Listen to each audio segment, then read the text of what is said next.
Hola, buenos días, bienvenidas y bienvenidos a un nuevo capítulo de nuestra serie histórica o serie de historia de la educación en la antigua Grecia. Hoy presentamos el capítulo 4, la paideia de Hesíodo. Si la semana pasada hablemos de la paideia homérica o heroica, basada en Homero, hoy trataremos sobre Hesíodo, el otro gran autor de la Grecia clásica y sobre el cual se basó prácticamente toda la mentalidad y la educación en la antigua Grecia y la Grecia clásica para influir después en Occidente. Hesíodo fue el primer gran compilador de la religión y tradición mítica de la antigua Grecia. Él fue quien ordenó y puso por escrito todo el corpus mitológico que hasta entonces se había ido transmitiendo de forma oral. En su obra La Teogonía, Hesíodo explica la evolución histórica del pueblo griego desde los inicios, desde los primeros dioses, desde el caos hasta Zeus y su descendencia, inspirado por las musas, las que le enseñaron un hermoso canto mientras apacentaba corderos al pie del sacro Helicón. Hesíodo, tras confeccionar esta obra, la Teogonía, pone como ejemplo de arete las familias de los dioses, pero en El trabajo y los días, su siguiente obra, este ejemplo se extrapola al plano humano, apoyado todo por la religión, dando un sentido pedagógico, espiritual o místico, si se quiere. En el fondo, Hesíodo, en Los trabajos y los días, no nos relata ninguna gran epopeya, ni nos describe una etapa heroica pasada, sino que nos describe de manera similar a la Teogonía los orígenes de los dioses, las tres edades del hombre y finalmente una serie de normas de conducta que deberían prefigurar al nuevo hombre, derivado del proceso evolutivo natural de las polei.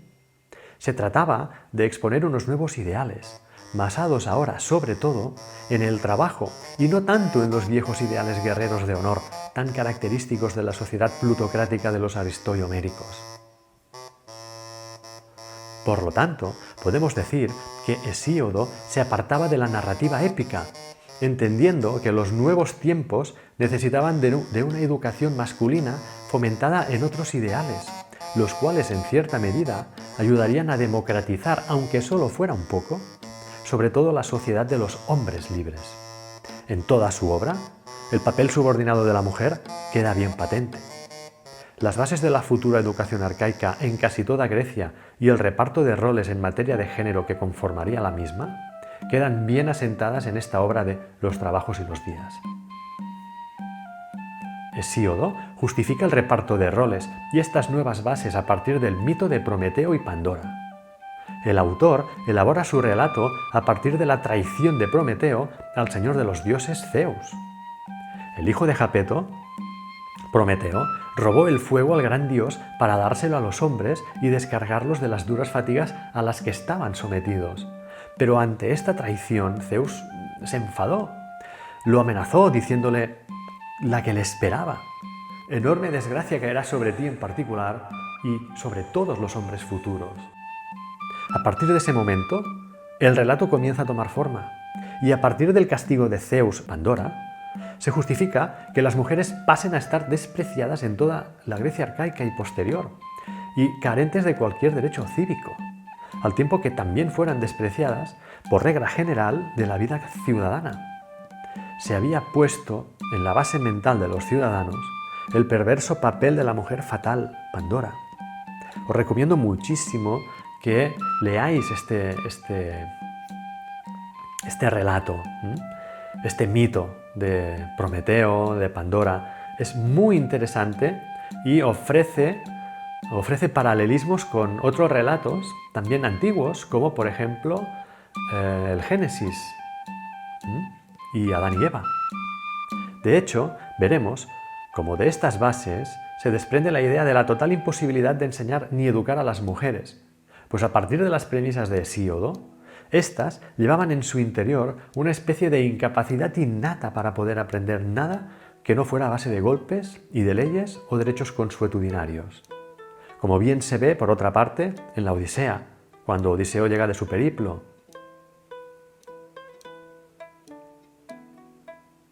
Siguiendo con el relato de Hesíodo, este explica cómo Zeus les dará ahora a los hombres un mal con el que todos se alegran de corazón, acariciando con cariño su propia desgracia. Otro punto interesante es ver cómo Pandora, este terrible mal en forma de mujer que estaba preparando Zeus en un castigo para la humanidad masculina, claro, era educada por Atenea, la que le enseñaría sus tareas, es decir, básicamente tejer y quedarse en casa. No hace falta decir que en el oikos griego, sobre todo ateniense, las niñas de clase media y baja, pues las de clase alta no deberían llevar a cabo necesariamente tareas del hogar, eran ya educadas a hacer precisamente eso, quedarse en casa, tejer y hacer el resto de tareas domésticas, con lo cual podemos apreciar la enorme influencia que tuvo esta obra de Hesíodo en las mentalidades y en la forma de educar, sobre todo a las niñas, que se las educaba en las tareas asignadas por su condición.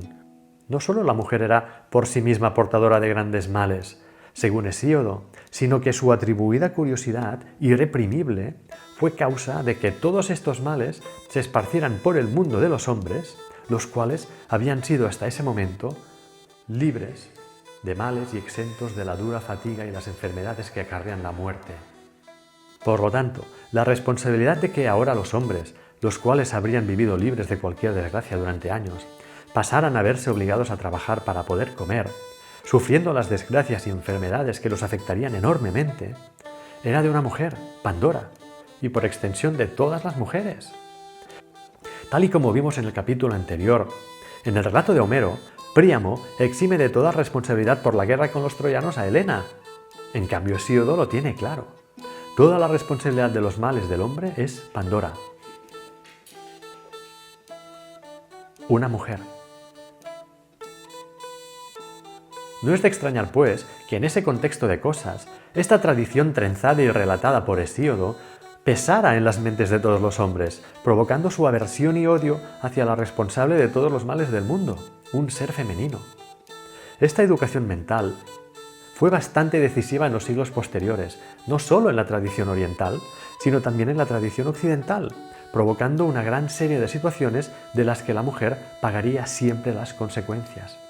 En el sentido más formal, la arete de Hesíodo difiere bastante de la paideia homérica o heroica, y esto lo podemos ver ya en algunos fragmentos de esta obra, Los trabajos y los días. No olvidemos la gran influencia que tuvo Hesíodo en la paideia arcaica. Cuando el autor referencia a la virtud, fundamento último de la arete arcaica, dice: de la virtud, el sudor pusieron delante los dioses inmortales, largo y empinado es el sendero hacia ella y áspero al comienzo.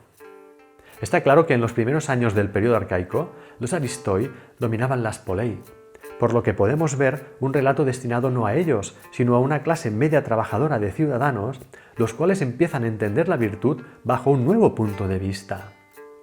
Pero Hesíodo va más allá y afirma de manera rotunda: los dioses y los hombres se indignan contra el que vive sin hacer nada, semejante en carácter a los zánganos sin aguijón que consumen el esfuerzo de las abejas comiendo sin trabajo.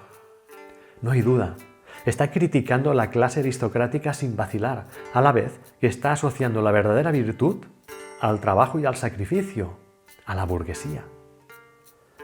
Según los trabajos de Ernest Will, Hesíodo no fue pobre, sino miembro de la clase media burguesa que estaba harta de las arbitrariedades de la clase aristocrática, y en este sentido hay que entender su pedagogía, destinada a una clase determinada, la que con esta nueva educación podría influir en el transcurso de la historia presente y futura de las polei. Por lo tanto, podríamos definir la obra de Hesíodo de Los trabajos y los días como de un libro de texto, un compendio de cómo se deben hacer las cosas destinado a los hombres griegos de clase media y baja, sobre todo a los trabajadores de la tierra, pero no solo a ellos, sino también a los comerciantes, artesanos y a todos los hombres en general, independientemente de su clase social. Hay que notar también cómo separa los trabajos y tareas por género, contribuyendo a esta nueva arete arcaica en la que las mujeres de los ciudadanos no tienen lugar, o, si lo tienen, es muy concreto e invisible. En este mismo sentido, Hesíodo contempla también el papel de los hombres maridos en la educación de sus mujeres cuando afirma: «Cásate con una doncella para que le enseñes buenos hábitos». Por lo tanto, el autor no deja nada al azar, y podríamos convenir que este texto es un perfecto manual de instrucciones para el ciudadano medio de la Grecia arcaica y la futura Grecia clásica. una nueva educación, donde los ideales de la virtud homérica son contestados y de la que surgiría un nuevo pensamiento configurador de nuevas mentalidades y realidades políticas y sociales, dividiendo, por supuesto, las diferentes atribuciones según el género. Hasta aquí el capítulo de hoy.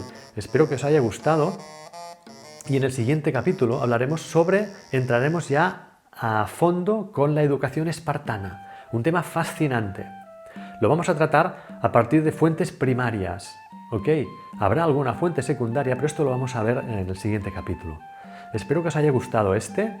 Si os ha gustado, haced clic en me gusta. Si no os ha gustado, haced clic en no me gusta. Y a mí me ayuda esto. Si queréis comentar algo para poder mejorar estos capítulos, la manera de narrarlos, las imágenes, etc., pues ponedlo en los comentarios. Y si queréis estar al tanto de todos los vídeos que vaya subiendo, suscribíos al canal y haced clic en la campanilla para poder recibir las notificaciones. Bien, espero, como digo, que os haya gustado. Nos vemos en el próximo capítulo y sed muy felices. Un fuerte abrazo. Chao.